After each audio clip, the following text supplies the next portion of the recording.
Good morning. You listen to FloorDaily.net, and I'm Kemp Harr. This morning, my guest is Bill Freeman, who's the RFCI regulatory and technical consultant. Bill, how you doing? I'm doing great, Kemp. Thank you. It's been announced that at the end of this year, you're going to retire after 19 years. Let's give a little background here. RFCI is the Resilient Floor Covering Institute, and you've been in charge of managing the regulatory and technical issues with resilient flooring the last 19 years. Prior to that, you worked for 35 years at Armstrong, and I mean, this goes back to 1966, right? That's a long time ago, yes.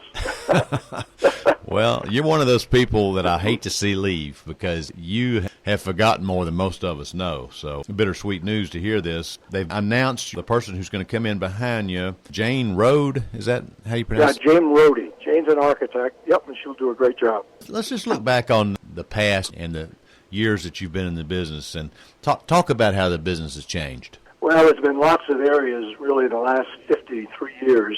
You know, manufacturing is altogether different. Distribution, the products, and the key issues are different. So when I started, Kemp, there were only about a half a dozen manufacturers, with Armstrong really controlling about 55% of the market, and everybody else, Congolium, Mannington, GAF at that time, ASRock, and Amtico, they all had the rest of it. So it was a Armstrong kind of a market at that time. And the background being you needed a lot of capital to get in the business.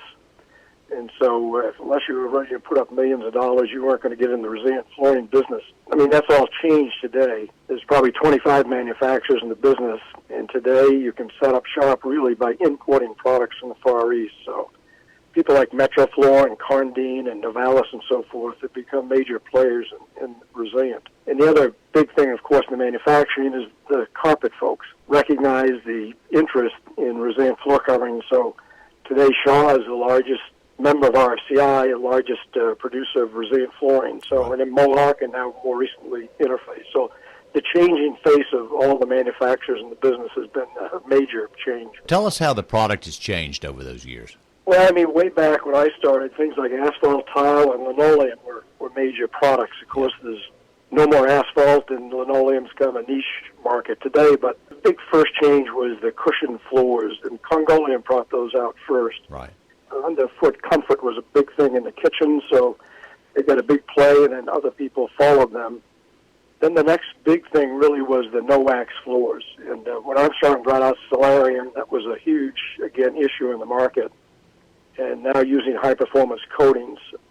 So those were two big issues that really thrust the resilient floor covering folks forward. And then the latest thing, of course, is these images that you see today, high-definition printing, and some of the beautiful floors today that replicate stone or wood. So those, to me, are the big changes that have taken place during the last 50 years. Mm-hmm. Well, let's talk about a couple of things. One of the things you skipped over is this shift from felt back to fiberglass back resilient sheet. That's been a pretty big change, right? It has.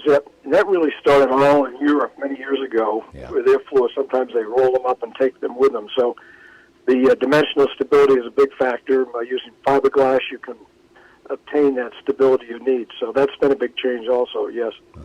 So as we look at the growth of resilient category, it has taken off in the last couple of years. Do you think a big part of that is because of the digital imaging and how realistic they're able to make resilient flooring look? Yeah, that's the major factor. And I guess last year you reported that resilient was up like 26%. Right.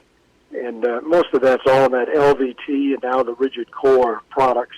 Not only the realistic looks you get, but also the installation continues to be a challenge. So it's a lot easier to put down tiles than to put in sheet goods. So that's been a factor also. Yeah, I mean, it's either tiles or planks. It's DIY almost. I don't know what the percentage is, but that's been another game changer is that homeowner can buy the product and put it in themselves, right? Exactly, yep. I know I'm talking to you up in Rockport, Maine. Is that right?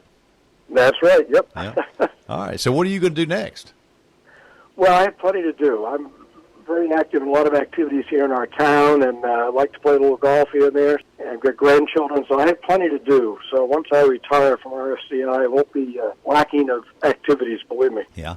And, as we look at the background of who has the role now and who's going to take the role, does it tell us anything? I mean, you got an A&D person coming in, and you came in with basically a flooring background. Does that tell us that the roles changed some?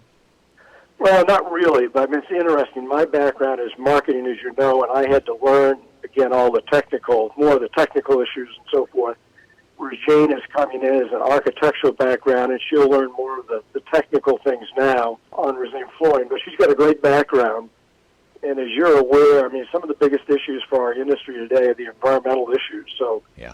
The sustainability issues and the green building rating systems are a key factor today in doing business.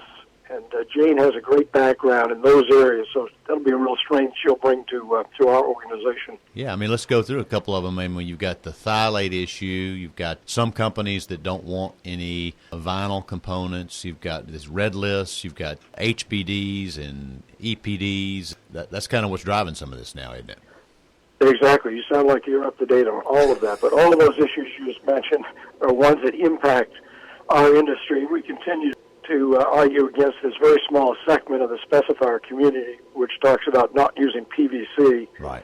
When there's nothing wrong with it. It's a great product, and the specifiers and the consumers realize it's a great product to use for flooring. Well, it's throughout the house. It's most of your pipes are there. It's PVC is everywhere. Exactly. Yeah. All right, Bill, we're going to miss you in the business. I definitely appreciate you spending time with us. I know you still got another 6 months to go here, but it's great to catch up with you again. We're talking to Bill Freeman, the regulatory and technical consultant with the Resilient Floor Covering Institute, and you've been listening to Kemp Harr and FloorDaily.net.